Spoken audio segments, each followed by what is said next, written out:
Muito boa tarde, está no ar o consultório do Porto Canal, sejam muito bem-vindos. Hoje vamos falar nesta primeira parte de estrabismo, é meu convidado aqui em estudo, o Dr. Augusto Magalhães, é oftalmologista da CUF. Muito bem-vindo, Sr. Doutor, mais uma vez obrigada por estar connosco em mais um consultório.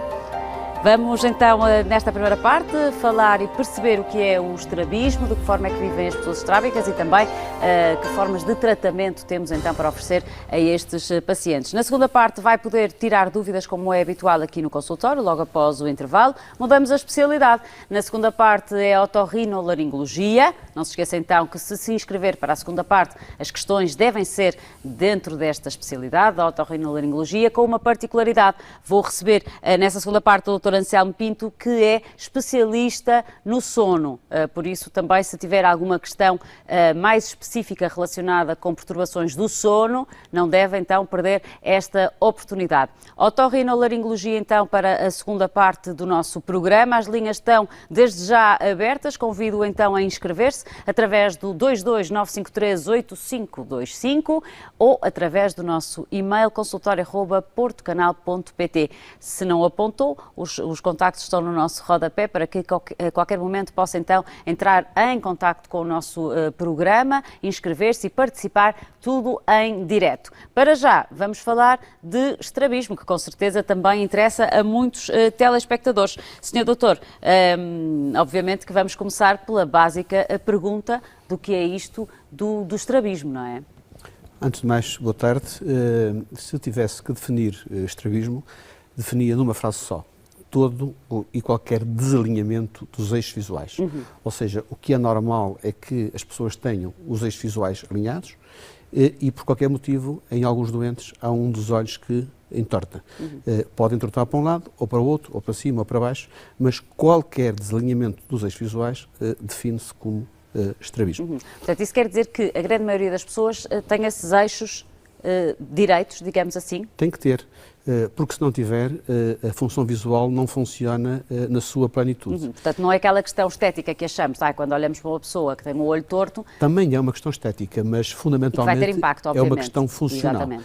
E isso é que é importante, é realmente a parte funcional, embora do ponto de vista social e da saúde psicossocial não seja desprezível, não seja pouco importante, claro que sim. De facto, a parte estética e também vamos perceber de que forma é que este estrabismo impacta na vida das pessoas. Percebendo então que existem esses eixos, digamos assim, que os olhos devem respeitar uma certa posição, podemos perceber a estrutura do olho e também de que forma é que isso é importante para que vejamos bem, para que aprendamos bem, porque tudo começa muito cedo e sabemos que o estrabismo pode também aparecer desde muito cedo e comprometer essa tal aprendizagem. O estrabismo pode aparecer ao nascimento, não Exatamente. É a forma mais frequente de estrabismo. A forma mais frequente de estrabismo, sobretudo no estrabismo infantil, aparece depois dos 2 anos, em média pelos 2, 3 anos, mas também pode aparecer de facto ao nascimento, aquilo que nós chamamos um estrabismo congénito. Se tiverem a imagem, uma das imagens que eu trouxe, se quiserem projetá-la, eu passava já a mostrar-lhes. A primeira imagem, por favor. Vamos pedir ao Pedro Toscano, é o nosso realizador de hoje. Vamos ver a primeira imagem. Nessa imagem, vamos ver que aqui temos a primeira imagem. Esta, doutor? Porque temos ali 2 olhos em esquema. Sim. E temos uma bolinha vermelha na parte de trás, portanto, na face posterior de cada um dos olhos. Posterior, portanto, a parte onde estão as bolinhas. Aqui, a imagem, aquelas bolinhas vermelhas, que correspondem ao que ali está escrito fóbias, não é? Ou seja, a imagem portanto, entra no olho e vai ser captada fundamentalmente por aquele ponto minúsculo, que é o ponto de resolução máxima da retina e, portanto, do olho, não é?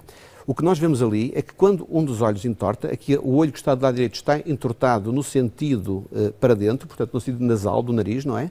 O que nós vemos é que a fóvea rodou para fora, portanto, faz um movimento ao contrário do que está na outra face. E então o que nós vemos, aquela seta, a primeira seta preta que vai até ao quadrado, aquela imagem não vai cair na fóvea, vai cair num ponto que é nasal à fóvea. E, portanto, isto faz com que este doente, que até aqui percebia uma imagem única quando olhava para o quadrado, porque as imagens dos 2 olhos eram sobrepostas, passou a ver, ao mesmo tempo, o quadrado que está azul e o quadrado que tem aquele contorno a vermelho, porque é aquele quadrado que cai na otafóbia, portanto. E isto, ao contrário do que muitas vezes se diz, isto não é diplopia, isto é confusão, porque é perceber 2 imagens diferentes. Os doentes normalmente confundem a confusão com a diplopia, porque em simultâneo também há diplopia, porque a outra seta que ali vemos, que cai num ponto mais nasal, mais para dentro do ponto vermelho, faz com que a pessoa perceba também outra imagem. Portanto, ou seja, por um lado, o doente é capaz de perceber a mesma imagem duplicada e, por outro lado, é capaz de perceber duas imagens diferentes. Ou seja, quando a pessoa percebe uma imagem duplicada, dizemos que tem diplopia. Quando percebe duas imagens diferentes, dizemos que tem confusão. Para os doentes isto é igual, são as duas sinónimos, mas na verdade, em termos técnicos e até em termos, digamos, do que é depois a filosofia de alguns exames complementares de diagnóstico, isto é um aspecto fundamental. Por aqui já conseguimos perceber alguma coisa. Isto, obviamente, e até a palavra confusão nos vem ajudar nesse sentido, cria, de facto, confusão para quem está a ver. De tal maneira que a confusão que alguns doentes, sobretudo adultos, porque as crianças queixam-se pouco disto, mas porque quando são doentes adultos que têm, por exemplo, uma doença neurológica e que têm uma paralisia de um qualquer nervo craniano e que desenvolvem um estrabismo paralítico, um estrabismo inervacional, um estrabismo neurológico, por assim dizer, muitas vezes eles não nos dizem que vêm duas imagens. Quando o estrabismo é demasiado pequeno, o que é que vem, eles dizem, eu vejo desfocado, Sr. Doutor, eu vejo mal, mas quando tapam o olho, passo a ver nítido. Claro. Isto significa que a pessoa tem ou diplopia ou confusão.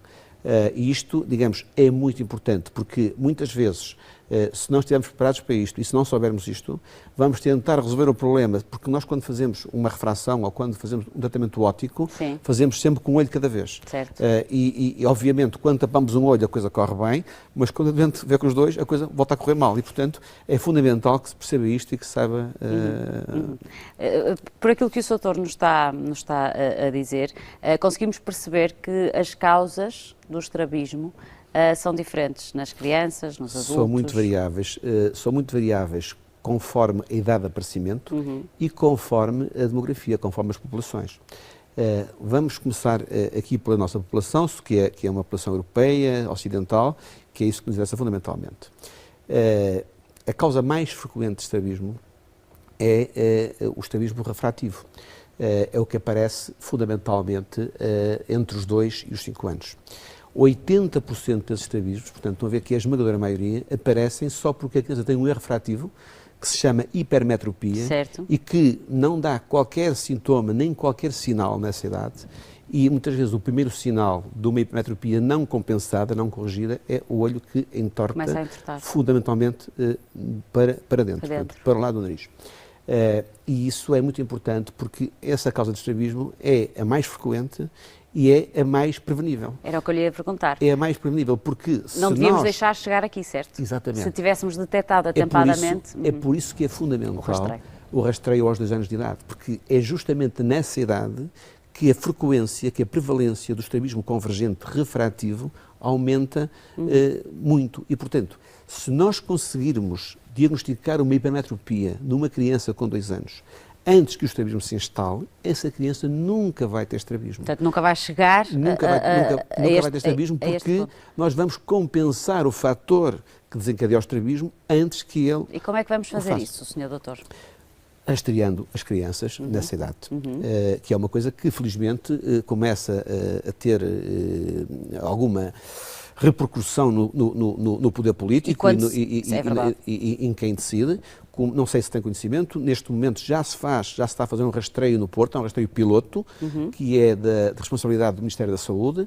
É um rastreio que eu tive a oportunidade de desenhar para o Ministério da Saúde, que está implementado nas ACES do Porto, digamos, com a intervenção muito direta e com a coordenação da CSS e, portanto, aqui também da Autoridade de Saúde do Norte, e que está já, digamos, este ano, 2016, já foram rastreadas numa população de 5 mil crianças. O ano passado foram rastreadas 2.600 ou 2.700 crianças, numa população de 5 mil.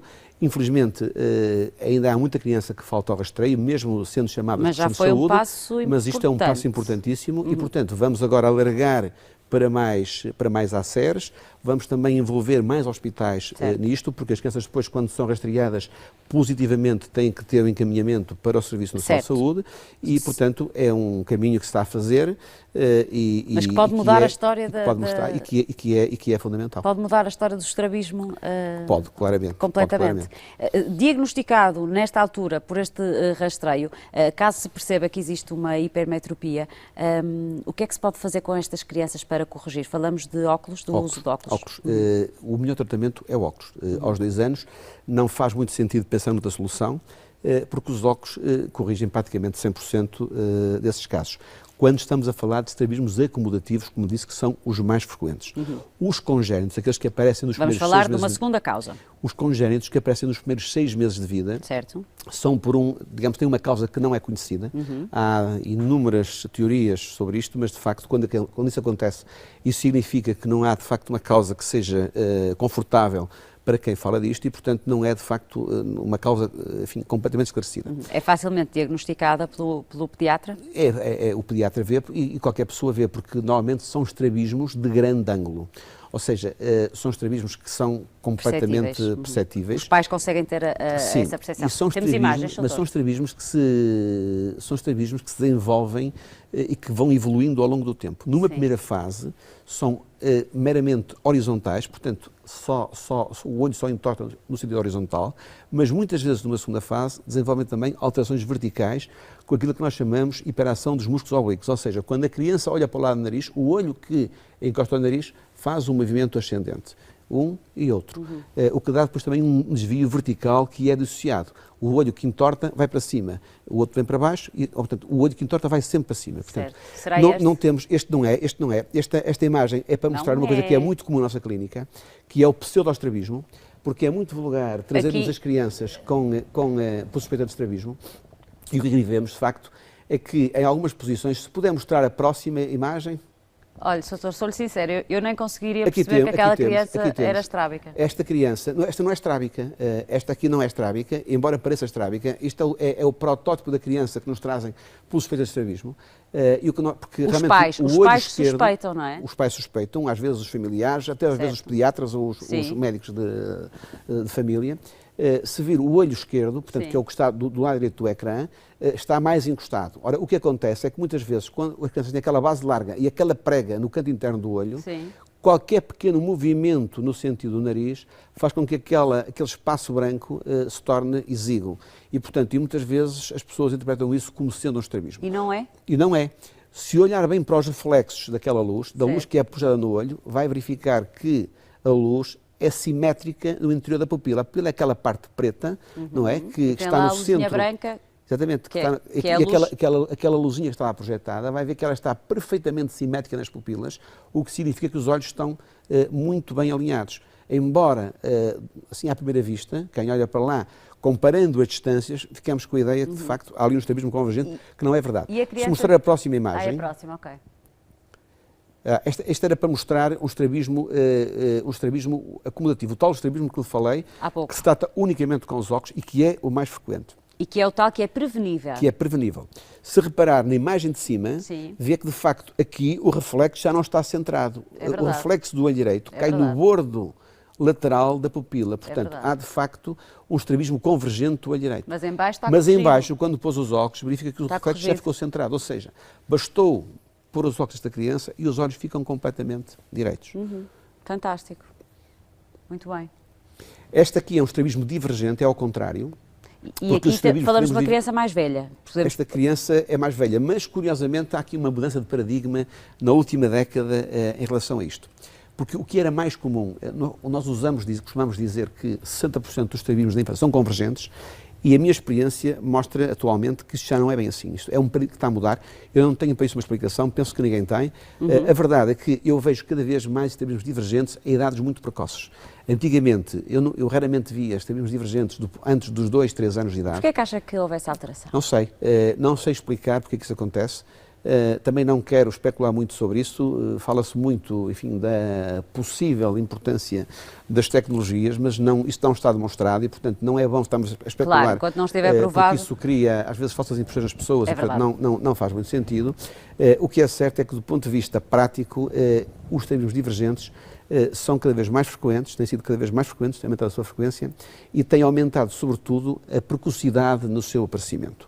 É possível que isto esteja também, haja aqui um biés e que eventualmente os pais também estejam mais atentos a isto.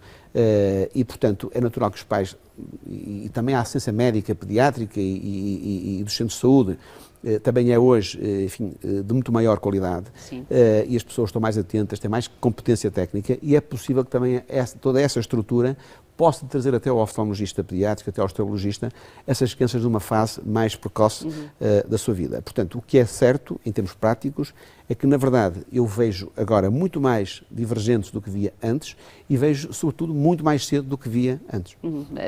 São bons indicadores. São bons indicadores. São bons indicadores. Isso revela que a saúde em Portugal realmente melhorou muito, subiu de patamar em termos de qualidade. E os comportamentos da população também, não é? A sensibilidade das pessoas também, de facto, melhorou substancialmente nas últimas décadas.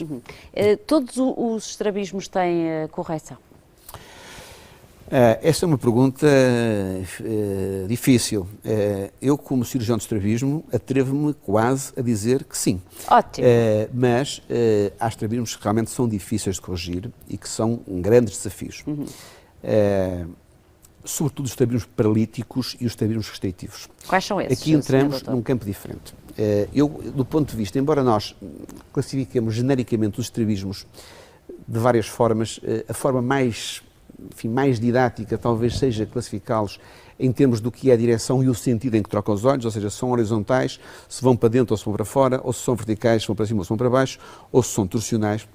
A verdade é que eu, do ponto de vista médico, prefiro dividi-los de outra maneira. Os termos concomitantes e os inconcomitantes.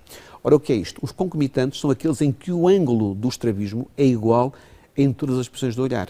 É igual quando a pessoa olha em frente, quando olha para cima, quando olha para baixo, quando olha para cima e para a esquerda, quando olha para cima e para a direita. Os inconcomitantes não são assim. São estrabismos que só existem em algumas posições do olhar ou então, pelo menos, são maiores numa posição do que noutra. Onde é que isto acontece? Acontece fundamentalmente em dois tipos de situações. Nos estrabismos paralíticos, que são estrabismos que acontecem porque os nervos que inervam os músculos que fazem mexer os olhos ficaram paralisados por qualquer motivo. Pode ser por um acidente vascular, pode ser por um tumor, por um aneurisma, por qualquer situação que provoque uma paralisia daquele nervo, e são só 3 nervos que interferem nisto, que é o terceiro, o quarto e o sexto par, ou pode ser porque há uma qualquer alteração estrutural, ou da órbita, ou do olho, ou dos músculos, que fazem com que o músculo gire bem para um lado, mas já não gire para o outro, ou gire para os dois lados, mas não rode bem para cima, ou não rode bem para baixo. Esses estrabismos são muitas vezes um desafio. Ora, vamos aqui concentrar-nos, se me permitir, por exemplo, numa paralisia do terceiro par. Cada olho tem 6 músculos que fazem todos os movimentos. Esses músculos do olho direito estão perfeitamente sincronizados com o músculo esquerdo. E há leis de inervação próprias para isto, porque quando um gira para um lado, o outro gira exatamente na mesma rotação, para que não haja a tal confusão e a tal diplopia. Ora, o terceiro par inerva 4 destes 6 músculos. Portanto, está a imaginar que se tem uma paralisia do terceiro par, o olho vem para fora, um bocadinho para baixo, e só mexe para fora. Não mexe para cima, não mexe para baixo e não mexe para dentro. Ora, isto, arranjar aqui um equilíbrio com 3 músculos ou 4 músculos que não funcionam é extremamente complicado, do ponto de vista cirúrgico, porque nós, o que fazemos na cirurgia de estrabismo é compensar as perdas funcionais ou os excessos funcionais, que são normalmente secundários às perdas funcionais.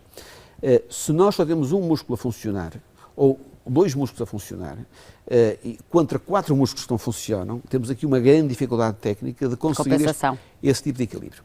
Mesmo nestas situações, é hoje possível, embora, digamos, isso não é uma cirurgia que eu recomende a todos os cirurgiões, mas é possível, pelo menos, arranjar um equilíbrio que esteticamente traga alguma qualidade e algum bem-estar adicional a esses doentes.